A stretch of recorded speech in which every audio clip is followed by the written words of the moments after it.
শুভ সন্ধ্যা বন্ধুরা। ক্লার্কশিপ পরীক্ষা হওয়ার পর থেকে 50 জনের বেশি পরীক্ষার্থী উদ্বিগ্ন হয়ে হোয়াটসঅ্যাপে মেসেজ করে জিজ্ঞাসা করেছেন যে দাদা, দাগ নম্বর দিইনি, তাহলে কি আমি আর কোনো নম্বর পাবো না? বলেছেন যে স্যার, তাড়াহুড়োর জন্য পরীক্ষাতে প্রশ্নে নম্বর দিতে ভুলে গেছি, তাহলে কি আমার খাতা পুরো আনচেকড অবস্থায় থেকে যাবে? দেখুন, আমি পরিষ্কার বলবো যে আপনারা পরীক্ষা দিয়েছেন, কার কেমন পরীক্ষা হয়েছে সেটা ভিডিওর কমেন্ট সেকশনে জানাতে পারেন। আপনারা কে কত নম্বর পাচ্ছেন, কত আশা করছেন এটাতে, সেটা জানাতে পারেন। তাহলে ভবিষ্যতে কাট অফ স্কোর যেগুলো বা সেফ স্কোর নিয়ে আলোচনা করতে সুবিধা হয়। কিন্তু এই দাগ নম্বরের জন্য আপনার পুরো খাতা দেখা হবে না, বা আপনি পুরোপুরিভাবে একদম শূন্য পাবেন পরীক্ষায়, এই সমস্ত অহেতুক এবং অমূলক চিন্তা বাদ দিয়ে বছরের শেষে রবিবার বাড়িতে গিয়ে ভালো করে বিশ্রাম নিন। আপনি পরীক্ষার প্রশ্নপত্রের প্রথমে কি লেখা আছে সেটা পড়বেন।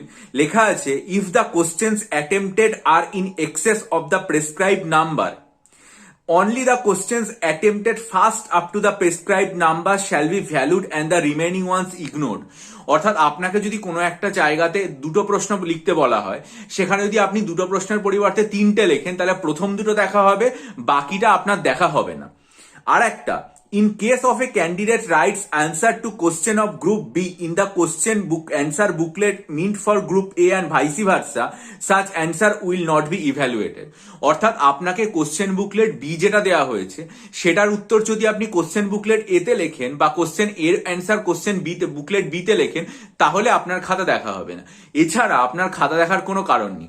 প্রথম কথা হচ্ছে, এটা আমরা সকলেই নিশ্চয়ই জানি যে কোশ্চেন এবং অ্যান্সার একই সাথে একটা বুকলেটের মধ্যে লিখতে হয়েছে।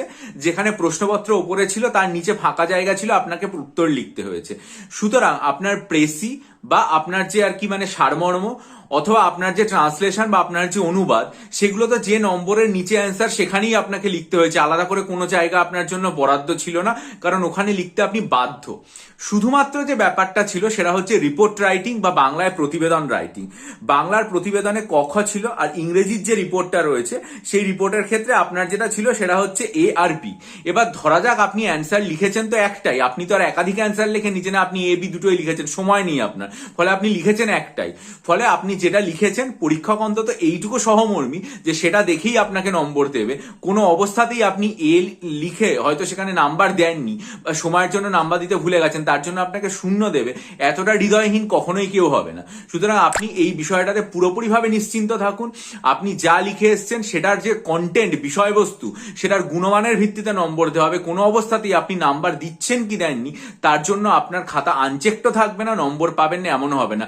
নিশ্চিন্তে বিশ্রাম নিন, ভালো করে ঘুমুন।